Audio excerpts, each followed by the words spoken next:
Hey guys, it's Maya. What's going on, y'all? It's Ty. And welcome back to another episode of Ask the Robinsons. Thank you to everyone who has been saying such nice things about our podcast and has just been speaking life into us. We really appreciate it and we will definitely keep going.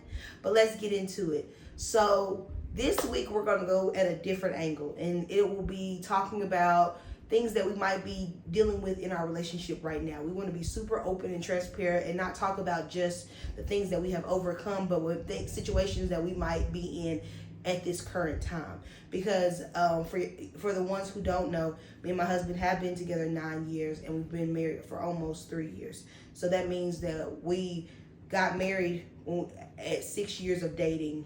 So yeah, so it's been a long journey and we're just going to talk about like what we've dealt with in these maybe past couple of months or the past few years. All right, babe, you want to go first? Yeah.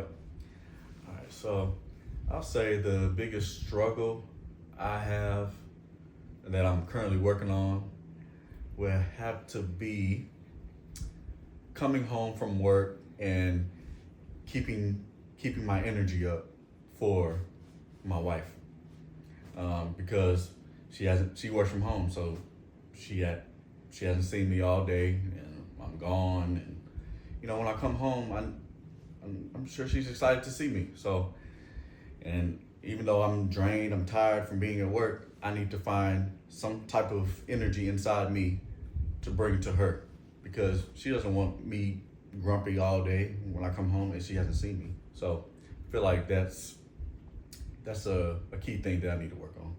And for the women who have been married for years or might understand the situation from both sides, give us some perspective. We're still newlyweds, so we're still learning. But for me, it is, I can truly say it's a constant battle for me. Like, you want to be his peace. You want him to come home, get comfortable, kick his feet up, do his own thing because he has been working all day long. But at the same time, it's like I'm like a little bunny rabbit at the door waiting for him to get home because I'm so happy to see him. So, that's why I tell him that communication is important. Let me know, like, oh, today wasn't a good day, babe.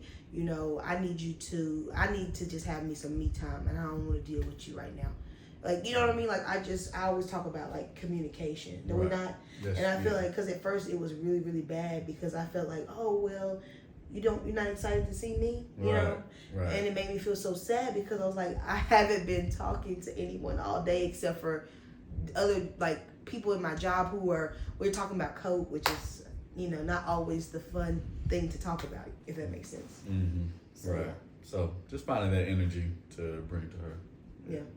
Because when I come home drowsy, like she said, she's going to think it's towards her when it's not at all. Yeah. I definitely say I definitely like put people's feelings on myself. Like, oh, he comes into the door and he's like sad. Oh, what did I do? What did I do? And it's like, hey, baby, he ain't got nothing to do with you. Like, you know what I mean? Like, you battling things in your own head that has nothing to do with me. So, that's where communication come in. That's where I gotta communicate and be like, hey, it's just not the day. I may have had a bad day at work or something like that. Just being open. Yeah. Having an open line of communication. Okay, and for me, I would say the biggest thing, and mine goes back. So my mother-in-law told me and taught me that, we have to grow together.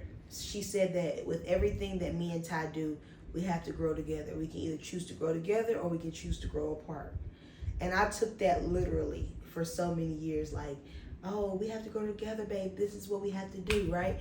And so now I see how we're evolving and changing, and Ty is becoming this whole different person because I met this man when he was 18 years old. Now he's 27 years old. So let's be honest, he was a boy then. He's a man now. And he is coming more into his personality more and more every day. And so I'm saying all that to say is, Ty, when I first met, he was very soft-spoken. He didn't say a lot. He was a very good listener, all the things.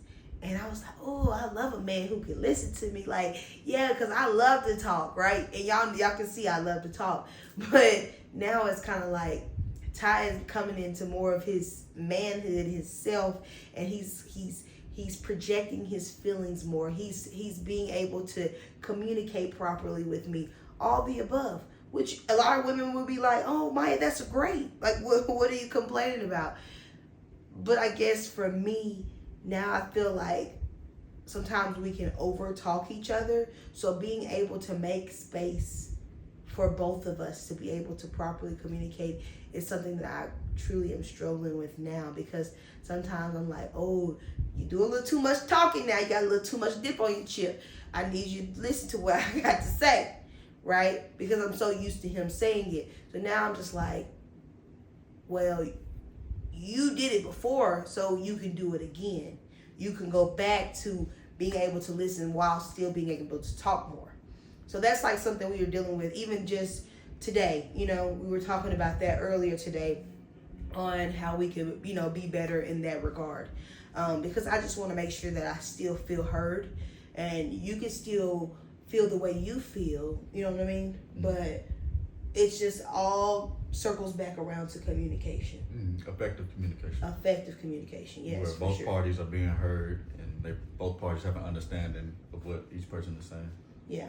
And one thing that our marriage counselor taught us in the beginning of, like, when we were doing premarital counseling was when you're having a conversation to effectively communicate with your partner is if Ty's expressing something to me, he only expresses what we're talking about.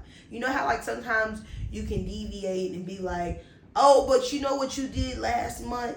Well, you're doing the same thing. That was just like, that's what I do a lot, y'all, to be honest. I like to give examples because you're not going to be able to tell me like that I didn't say this or that, you know, that I'm going to bag it up. I'm going to have all the proof to bag it up. And sometimes it's kind of like, baby, leave the past in the past. Like, you remember what Carrington said. That's our marriage counselor. But you remember what he said. And then there's sometimes where I'll do the same thing to him, you know. And so what we've learned is while we're having a conversation, I'm addressing how I feel to Tyrus. Tyrus is going to want to speak. Because let's be honest, that's just human nature. We're going to want to speak. So then while he's talking, I'm listening. And while he's talking and I'm listening, then when he says, okay, Maya, I'm finished, then I can say to Ty, okay, I heard you say that you don't like this, and you wish that I would do better with this. And then I'm going to acknowledge and say, yes, that's what I heard correctly. Yes, you have it 100%. And then Tyrus is going to come back to me and say, okay, cool. So I got all that. Now let me tell you how I feel. So that then he just acknowledged how I felt. And then it opened up my heart to say, okay, he accepted me. He listened to me. He didn't just listen and act like he was listening so that he could go ahead and speak. No, he acknowledged what I had to say and then said what he needed to say. So times when we do that, it works so great, y'all. It works so great. But one thing is so hard is, y'all, you can go to counseling. You can pay all the money to get the best lessons that will truly help your marriage. But you have to be the one to implement it. So it's so many times where we look at each other and we're like, baby, we know how to communicate. We know how to do this, but we're choosing not to. And I think that's another thing what they talk about in marriage is that you have to choose each other every day, right? Yeah. I have to wake up out of bed and look at this man with boogers in his eyes and breath hotter than the sun and say, I love you. Am I wrong? Mm-hmm. I gotta look at him and say, baby, with all your flaws, and he gonna look at me with my edges never done, breath hot, boogers in my nose, and he has to say, baby, I love you. And I love whatever the day's gonna come. You gotta say, I choose you. I choose you. And that's truly what we have to do every single day. So that is something that I would say we're going through. Well, how do you think we've been trying to deal with how I've been feeling and my emotions to you being a little bit more talkative and less listening? I feel like it's, of course, we're not perfect. it's still a process. It's still a work in progress. It's still a work in progress. Me personally, I gotta work on my facial expressions because my facial expressions are horrible. I'm just being honest with y'all. Like, what I mean by that is she can be talking, and I may not understand what she's saying, or I'm like, what you talking about? Like, and my face says it all. If looks could kill, y'all, if looks could kill, it's almost like he can look at you when you don't understand something, like he can make you look like you the slowest person on the side of earth, y'all. I'm telling you.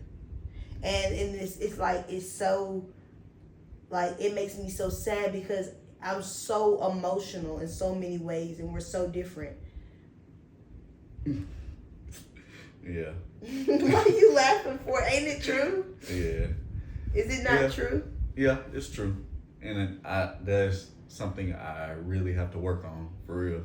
Because sometimes I can make a face and I don't even know I'm making a face.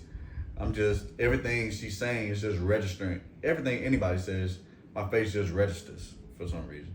And I really have to work on that, especially in deep conversations, because I want her to express her feelings to me. And I want to create a safe space for her to do that. So, yeah. So, more of this whole story, guys, is to love your person in every season, because Ty is not the same person he was when I first met him when he was 18 years old.